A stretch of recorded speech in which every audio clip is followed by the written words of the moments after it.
कक्षा 6 से बीएससी तक की भौतिक विज्ञान, गणित और विविध प्रतियोगी परीक्षाओं हेतु रीजनिंग एवं गणित की कक्षाएं निःशुल्क प्राप्त करें।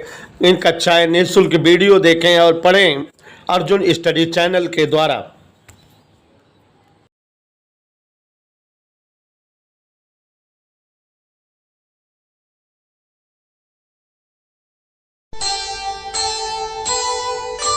कर्म करे किस्मत बने, जीवन का यह मर्म,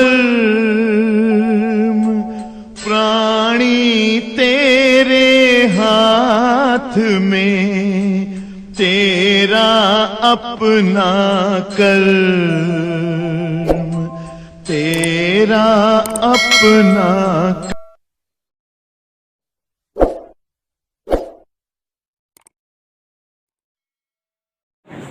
डियर स्टूडेंट्स, लिसन मी।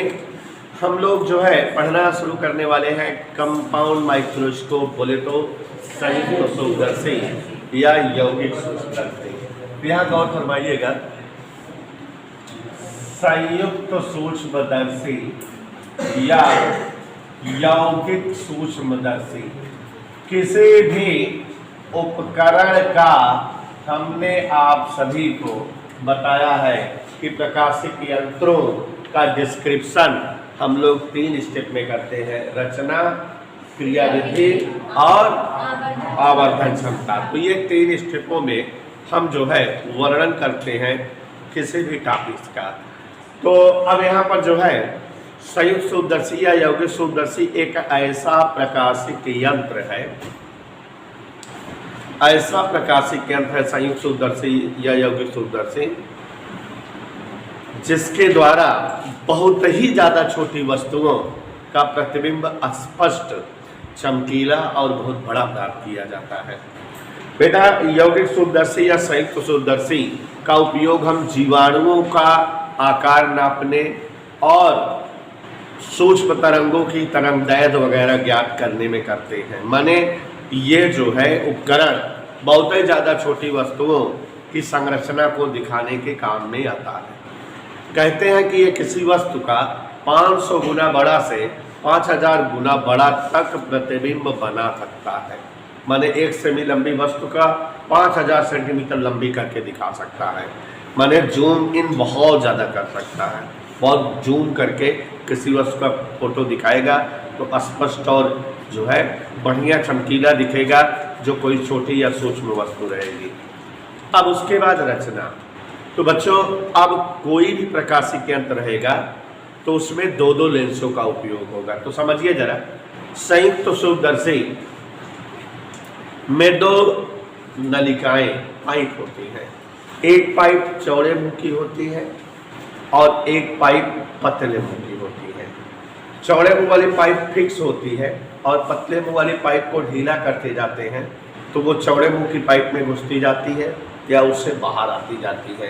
माने उसको हम चला सकते हैं चौड़े मुंह वाली पाइप के भीतर, कम चौड़े मुंह वाली पाइप को। आप अगर कभी जो पेडिकल वाली कॉपी खरीदते हो तो पेडिकल की कॉपी के ऊपर रैपर बना रहता है कुछ इस तरह से, ऐसे सांप के फन की तरह। यहाँ 4-5 नलिकाएँ निकली रहती हैं और ऊपर जो है एक ऐसे पाइप रखी रहती है, नीचे ऐसे प्लेट बनी रहती है। या आप जो है ब्लड टेस्ट जहाँ होता है पैथोलॉजी के यहाँ, तो पैथोलॉजिस्ट के यहाँ जाते हो तो वो जब जो है आपकी उंगली से ब्लड निकालता है तो कांच की 2 प्लेटों पर रगड़ करके और उसके बाद रखता है, तो सूक्ष्मदर्शी के नीचे ही रखता है। ऐसे यहाँ लगा देखता है, पाइप ऐसे से घुमाता रहता है ना। तो वो जो उपकरण है वो संयुक्त सूक्ष्मदर्शी ही है।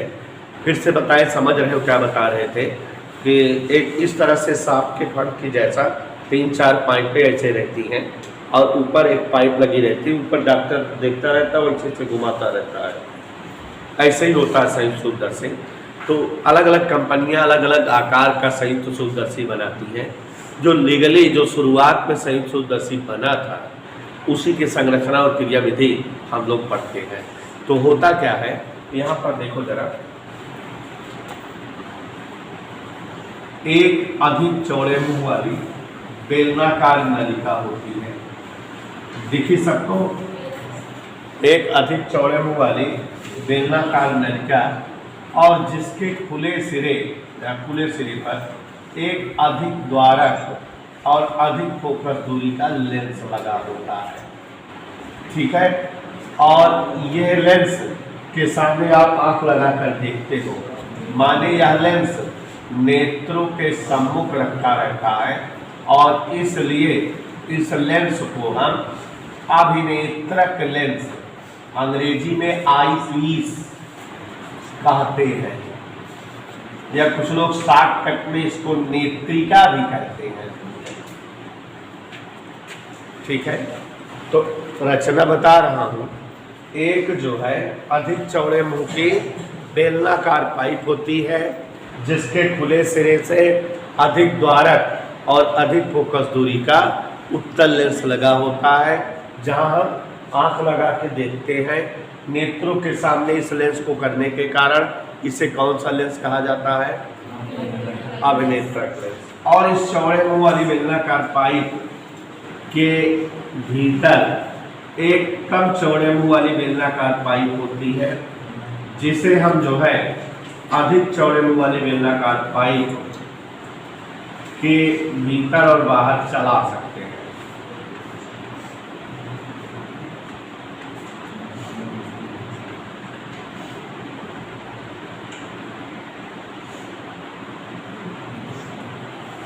अब ये ऐसे आगे पीछे चलाई जा सकती है। और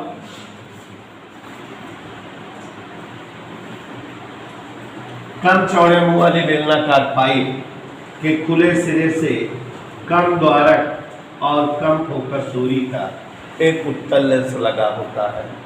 कम चौड़े मुंह वाली बेलनाकार पाइप के खुले सिरे से कम द्वारक और कम फोकस दूरी का उत्तल लेंस लगा होता है और यह लेंस वस्तु के सामने रहता है और इसलिए इस लेंस को अभिदृश्यक लेंस कहा जाता है। कौन सा लेंस कहा जाता है? तो संयुक्त सूक्ष्मदर्शी या यौगिक सूक्ष्मदर्शी एक ऐसा प्रकाशित यंत्र है जो अत्यंत छोटी से छोटी वस्तुओं का 500 गुना बड़ा से लेकर 5000 गुना बड़ा स्पष्ट चमकीला प्रतिबिंब दिखाने के काम आता है। संयुक्त सूक्ष्मदर्शी में दो भिन्न भिन्न चौड़ाई की नलिकाएं होती हैं। एक नलिका अधिक चौड़ाई की होती है जिसके खुले सिरे पर अधिक द्वारक और अधिक फोकस दूरी का उत्तल लेंस लगा होता है और जिसकी ओर हम नेत्र लगा के देखते हैं, इसलिए यह नेत्रों के सम्मुख यह लेंस होने के कारण कौन सा लेंस कहलाता है? अभिनेत्रक लेंस।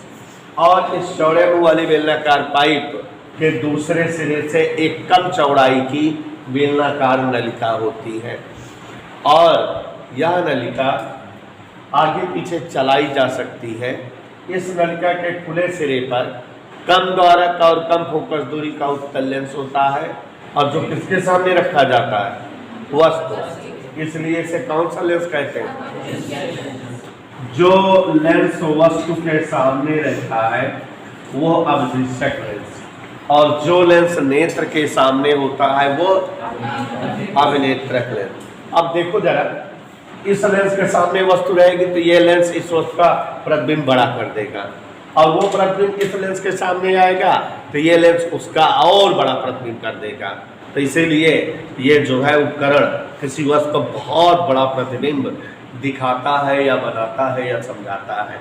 तो बच्चों, ये हुई हमारे जो है संयुक्त सूक्ष्मदर्शी या यौगिक दूरदर्शी की अगर आप समझ रहे हैं तो रचना हुई। और अब हम लोग जो है इसकी क्रिया विधि देखेंगे, कैसे क्रिया विधि या कैसे ये वर्क करता है। तो थोड़ा ध्यान दीजिएगा, इसका वर्क एक्सप्लेन कर रहे हैं। वस्तु को किसके सामने रखते होंगे? अभिदृश्यक के सामने। ठीक है, तो कैसे? अभिदृश्यक हमारा कम द्वारक और कम फोकस दूरी का उत्तल लेंस है। चित्र समझिए जरा, चित्र थोड़ा झकास बनता है। एक ये देखिए, आप सभी लोग देख लिए क्या, कम द्वारा कम फोकस दूरी का क्या है ये, पक्का। ये जो है कम द्वारा कम फोकस दूरी का उत्तल लेंस है, बोले तो ये अभिदृश्यक लेंस है। अभिदृश्यक माने वस्तु इसी के सामने रहेगी, दिखा। ये इसका प्रथम फोकस है, एफओ, ओ फॉर ऑब्जर्वर, तो ऑब्जर्वर लेंस है, ये इसका प्रथम फोकस है। और ये इसका द्वितीय फोकस है, एफ डैश ओ। यहाँ पर 2FO होगा और एक वस्तु जो है बहुत दूर रखी है, दूर का मतलब 2FO और अनंत के बीच AB।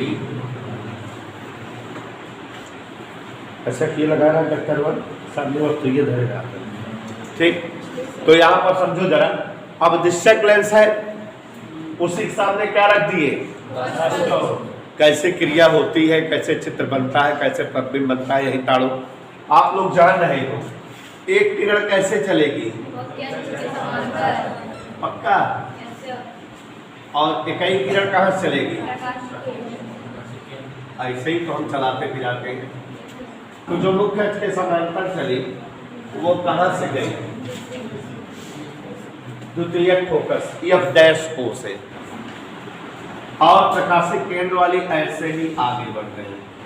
दोनों कटपिट की कि नहीं, जहां कटपिट की वही वस्तु AB का उल्टा वस्तु से बड़ा वास्तविक प्रतिबिंब डैश बन गया।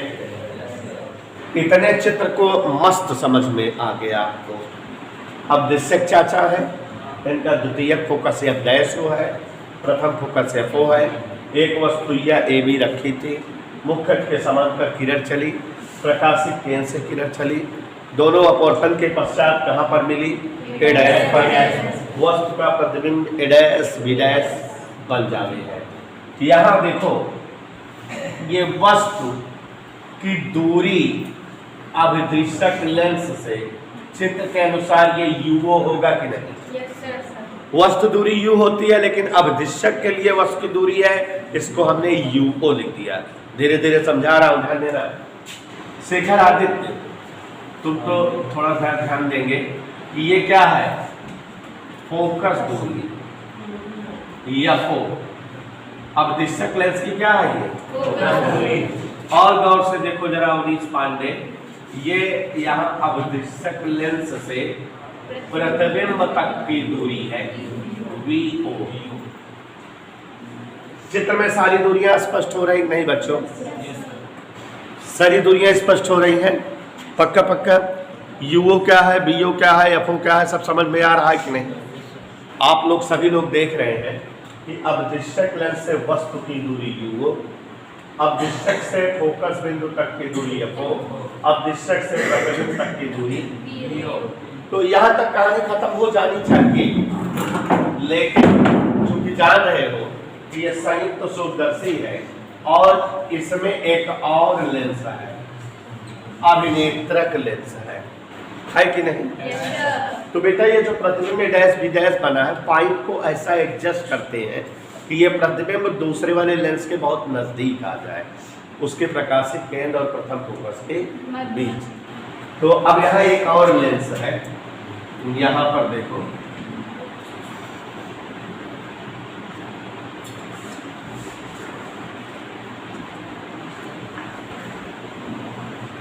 पहचान कौन,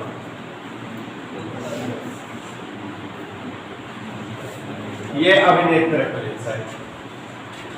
कोई दिक्कत नहीं समझ में, ये अभिनेत्रक लेंस है बच्चों, गौर फरमाइएगा। देखो अधिक कारक और अधिक फोकस दूरी का है क्या, इसको हम E लिख दे रहे हैं, I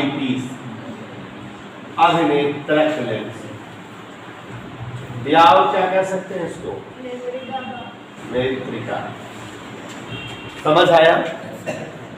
ये जो अभिनेत्रक लेंस है इसका प्रथम फोकस कहीं यहाँ होगा या फिर देखो प्रकाशित किरण और प्रथम फोकस के बीच प्रतिबिंब कर दिए नहीं, यहाँ क्या होगा, इसका द्वितीय फोकस या फ्लैश ही यहाँ कहीं 2F चित्र दिखाई दे रहा है।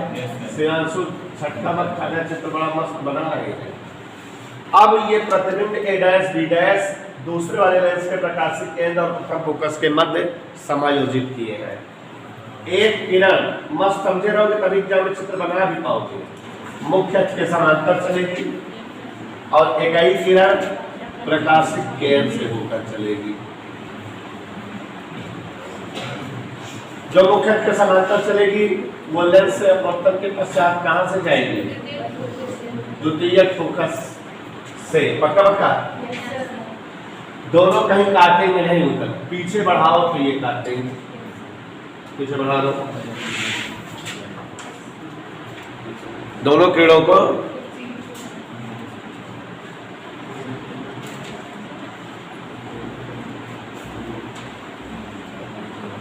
कट गई नहीं कटी, देख लो।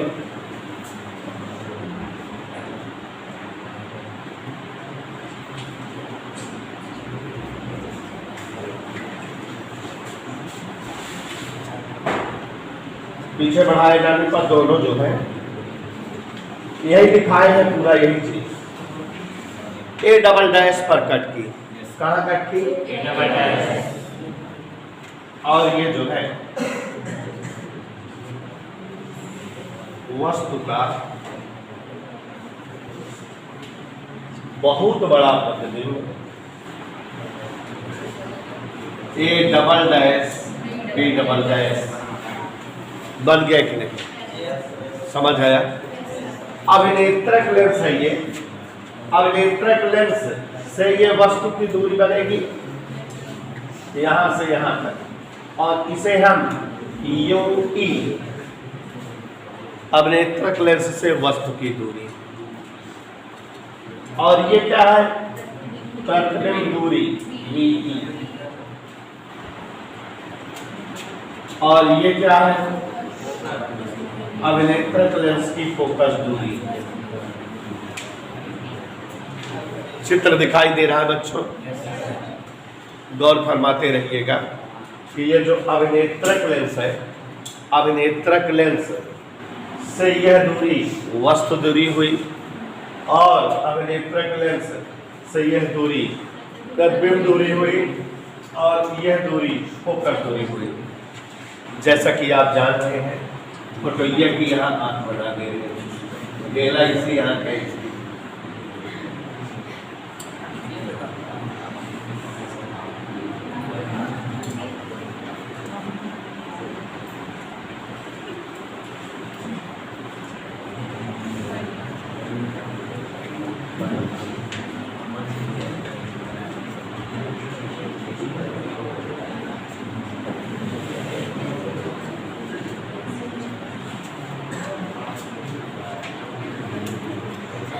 प्रतिबिंब देखेंगे तो आप लोग ये क्या समझ गए बेटा? क्रिया विधि समझ में आ रहा है? क्या लेंस होते हैं? संयुक्त सुदर्शन दो। अब दिशक लेंस और अब दिशक लेंस वाला लेंस होता है जो कम द्वारा कम फोकस दूरी का उत्तल लेंस होता है, वक्त के सामने रखा जाता है, इसलिए अवदिशक होता है। दूसरा वाला लेंस क्या होता है? हाँ, अधिक द्वारा अधिक फोकस दूरी का उत्तल लेंस होता है, नेत्रों के सम्मुख रखे जाने से अभिनेत्रक लेंस कहलाता है। एक और बात बता दें, लेंस के दोनों लेंसों के बीच की दूरी को उपकरण की लंबाई कहा जाता है। क्या कहा जाता है? तो चाहे संयुक्त सूक्ष्मदर्शी की लंबाई हो चाहे दूरदर्शी की लंबाई हो, माने दोनों लेंसों के बीच की दूरी, यह जो निकाल लेंगे वही जो है लंबाई होगी। चित्र में देखो लंबाई क्या दिख रही है, यहाँ से यहाँ तक VO और यहाँ से यहाँ तक UE, तो VO प्लस UE यही लंबाई होगी कि नहीं?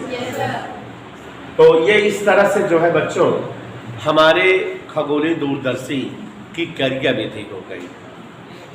समझ आया? चित्र मस्त बना है, टेढ़ी मेढ़ी नहीं बनना चाहिए। 3-4 नंबर का ट्रैफिक में चित्र रहता है, फोटो मेन है। अब इसमें टेक्निकल जो है वो है आवर्धन क्षमता।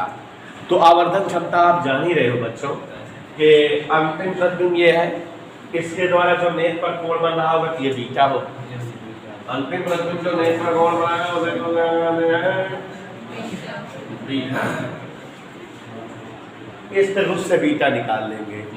और जैसे पीछे लगाए थे स्पष्ट दृष्टि न्यूनतम दूरी पर जब वस्तु रहती है तो उससे कौन सा कोण बन जाता है? अल्फा। और प्यारे साथियों बीटा अल्फा को भाग देंगे, एम निकालेंगे। समझ ही रहे हो आप?